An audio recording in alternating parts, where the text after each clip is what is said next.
Hash smokers are greatly favored in this endeavor because you really need leather lungs for this. The great problem is that people will cough or not be able to hold it in. You take 2 hits in a situation where your clothes have been loosened and you can just flop backward when you need to. You take 2 hits. Now, many people miss the point because after 2 hits, you feel completely peculiar. You feel as though your body is undergoing some strange kind of anesthesia. All the air has been pumped out of the room. This is the visual acuity thing I talked about last night. The colors jump up. The edges sharpen.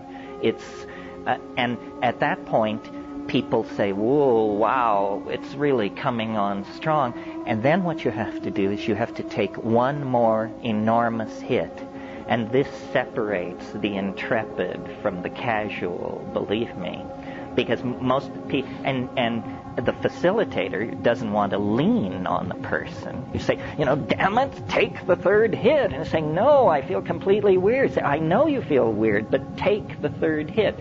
Well, if you can coax somebody into that, then what happens is you close your eyes and you see the ordinary warm brown back, closed eyelid scenario. And then these colors begin racing together, and it forms this mandalic, floral, slowly rotating thing, which I call the chrysanthemum. This is a place in the trip that you want to see as you go by it.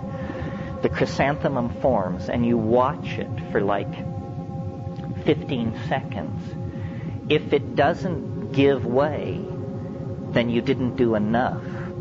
You have to do more. One more hit usually will do it. Well, then what happens is it like physically propels you through this chrysanthemum-like thing, and there's a sound like a saran wrap bread wrapper being crumpled up and thrown away, that crackle. A friend of mine says, this is your radio intellect leaving through the anterior fontanelle at the top of your head. I don't know what it is, but it's something is being... Yeah, right, that's what it is. And then there's this very defined sense of bursting through something, a membrane. And on the other side, and this is now, remember, my experience, on the other side, as you break through, there's a cheer. There's a whole bunch of entities waiting on the other side. And they, that Pink Floyd song, the gnomes have learned a new way to say hooray. Well, it's that place. It's those gnomes. And you burst into this space, and they're saying, how wonderful that you're here. You come so rarely. We're so delighted to see you. And one of the things about DMT that's really puzzling is, in a sense, it doesn't affect your mind. In other words, you don't change. For instance, if you take ketamine, the very first thing you notice before the trip hits is you notice that you no longer are anxious about having taken ketamine. You just sort of, anxiety leaves you. That means it's affecting your mind. It's doing something to the judgmental machinery. DMT doesn't lay a hand on the judgmental machinery. You break through into that space exactly who you were before breaking through. And the usual reaction of most people is something like, and you think, God, heartbeat, normal. Pulse, normal. Everything's normal. Yeah, everything's normal. Oh, God. Because these things are there, and they're hammering at you. And they come forward. They're like jeweled, self-dribbling basketballs. And there are many of them, and they come pounding toward you, and they will stop in front of you and vibrate, but then they do a very disconcerting thing, which is they jump into your body. They jump into your body, and then they jump back out again. And the whole thing is going on in this very high-speed mode, where you're being presented with thousands of details per second, and you can't get a hold on, you say, my God, what's happening? And these things are saying, don't abandon yourself to amazement, which is exactly what you want to do. You just want to go nuts with how crazy this is. They say, don't do that. Don't do that. Pay attention. Pay attention to what we're doing. Well, what are they doing? Well, what they're doing is they're making objects with their voices. They're singing structures into existence. These things are, and what they will do is they'll come toward you, and you have to understand, they don't have arms, so we're kind of downloading this into a lower dimension to even describe it. But what they do is they offer things to you. Say, look at this. Look at this. And as your attention goes toward these objects, you realize that what you're being shown is impossible. It's impossible. It's not simply intricate, beautiful, and hard to manufacture. It's impossible to make these things. The nearest analogy would be to the Fabergé eggs, or something like that. But these things are like the toys that are scattered around the nursery inside a UFO or something.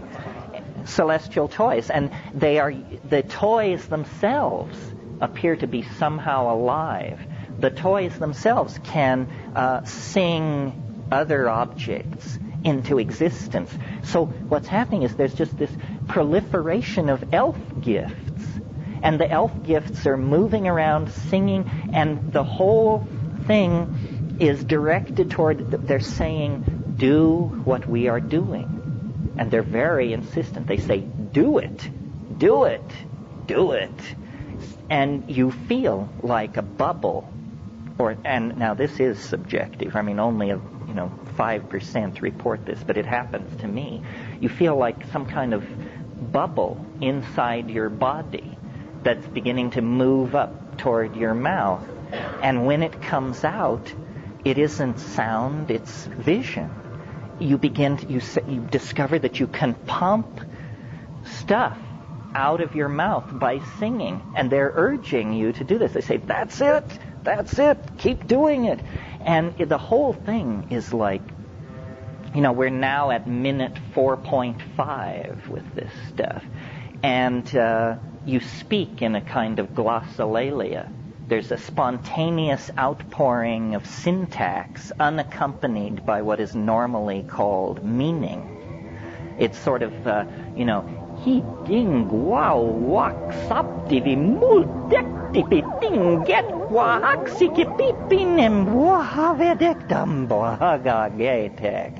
And this is accompanied by a modality, something seen. And they're saying, yes, do it, do it, do it. And then after a minute or so of this, the whole thing begins to collapse in on itself. And they literally begin to physically move away from you. And usually their final shot is they actually wave goodbye and they say, déjà vu, déjà vu, which makes no sense at all if you analyze it.